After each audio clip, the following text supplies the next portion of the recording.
What do we have here? Looks like we're capital T and small t. Now the world don't move to the beat of just one drum. Between 1978 and 1986, Diff'rent Strokes became a television staple, bringing laughter and joy to audiences everywhere. The sitcom followed the unconventional family dynamic of wealthy businessman Mr. Drummond and the two orphaned boys, Arnold and Willis, whom he took in after their mother, his housekeeper, passed away. Here are 10 weird facts you might not know. I say might because, well, maybe you know them all. In either case, I hope you enjoy the video. Be sure to stay to the end for a bonus fact. You don't want to miss it. Number 1. Although Gary Coleman was the undeniable star of Diff'rent Strokes, his initial paycheck didn't reflect his popularity. He earned just $1,800 per episode when the show first aired. Acting as both his parents and managers, his mother and father pushed for a significant raise, successfully securing $30,000 per episode. By 1981, with syndication profits on the horizon, Coleman's team pressed for an even bigger payday. The negotiations dragged on, causing him to miss the first episodes of the 4th season. Eventually, he landed a deal worth $70,000 per episode, briefly making him the highest-paid comedic actor on NBC. Hey, it's Gary Coleman! But the menu said galaxy of prawns. 3 prawns are hardly a galaxy. Number 2. Ben Starr, one of the show's writers, originally penned a line for Arnold that read, "What are you talking about, Willis?" However, when Gary Coleman delivered it, he naturally shortened it to the now iconic phrase. What you talking about, Willis? The catchphrase quickly took on a life of its own, becoming a cultural staple of the 1980s. He said, "What you talking about?" We knew we were home. We knew we had a series. I was there when it first happened. We roared. I even remember one of the producers saying, "That's it. That's our catchphrase. That's it." Aware of its popularity, the writers attempted to use it sparingly in later seasons to keep it from becoming overdone. Despite their efforts, the phrase remained so closely tied to Coleman that by the late 1990s, he had grown weary of it and outright refused to say it. Gary Coleman owed me a favor. Stewie, you want some more strained peas? What you talking about, vile woman? Number 3. Alan Thicke wasn't just a familiar face on television. He also had a hand in crafting some of its most memorable theme songs. While many recognize him as Jason Seaver from Growing Pains, or as the father of singer Robin Thicke, his talents extended behind the scenes as well. During the 1980s, he dabbled in songwriting, co-writing, and performing the theme for Diff'rent Strokes, and also penning the iconic opening for The Facts of Life, sung by his wife, Gloria Loring. Okay, yeah, let's do it. Everybody got to know, well, you take the good, you take the bad, you take them both, and there you have the facts of life. Number 4. Gary Coleman's small stature was a direct result of medical treatments he received as a child. Born with severe kidney issues, he underwent his first transplant at just 5 years old.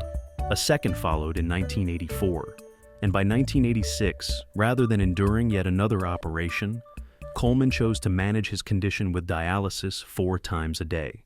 The medications used to treat him ultimately stunted his growth, and by 14, he accepted that he would never grow taller than 4'8" inches. His real-life struggle even inspired an episode on the show, in which his character faced a similar diagnosis. It's not just a picture. I'm tired of being called short stuff and half pint. And the one I really hate is fire hydrant. If you're enjoying this content, please support the channel by hitting the like button. Thanks so much. Now back to the countdown. Number 5. The young stars faced immense challenges once the show ended. Dana Plato, who played Kimberly Drummond, battled addiction for years, even resorting to robbing a convenience store before her tragic death from a drug overdose in 1999. Gary Coleman, unable to find steady work in Hollywood, endured financial struggles, even taking a job as a security guard. After many personal hardships, he passed away in 2010 at age 42 due to complications from a fall. Todd Bridges also had a turbulent post-show life, entangled in drug-related troubles before eventually turning his life around. Let's shake hands, huh? I've been practicing, Willis. No wonder they can't play basketball. Number 6.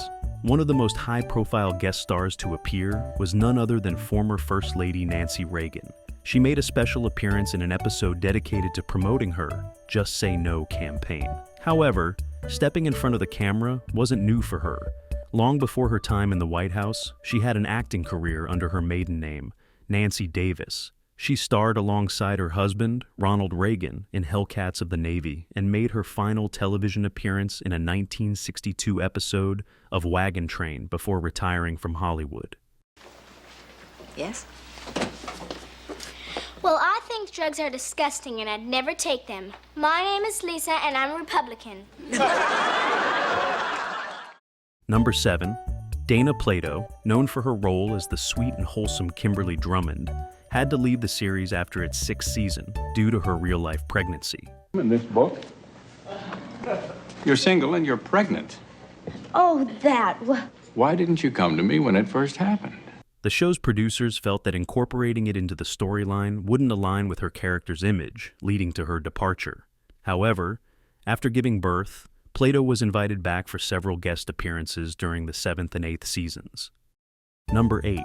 During her time on Diff'rent Strokes, Dixie Carter, who played Maggie McKinney, the new wife of Mr. Drummond, reportedly had a tense relationship with Gary Coleman, who played her stepson.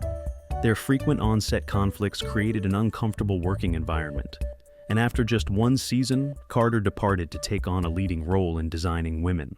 Mary Ann Mobley was later brought in as her replacement. My favorite episode of Diff'rent Strokes was on. You know, the one where Arnold and Dudley get by the guy who owns the bike shop?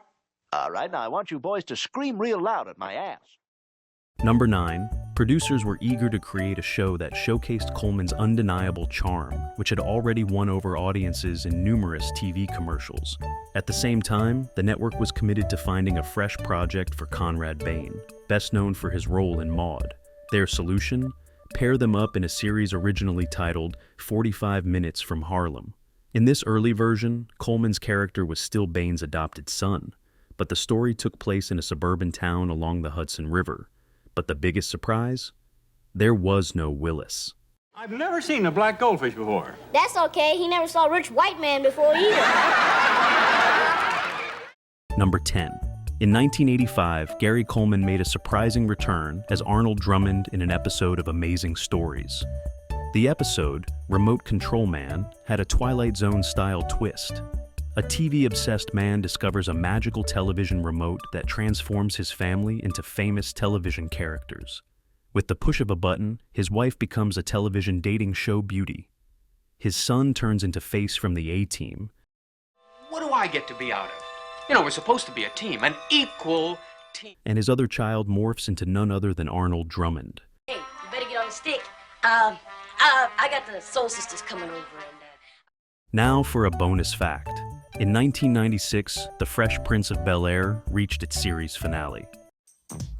Now this is a story all about how my life... In the second part, Arnold and Mr. Drummond descend down the bank staircase as they consider buying the home. You know, this looks like a great place, Arnold, Mr. Drummond says.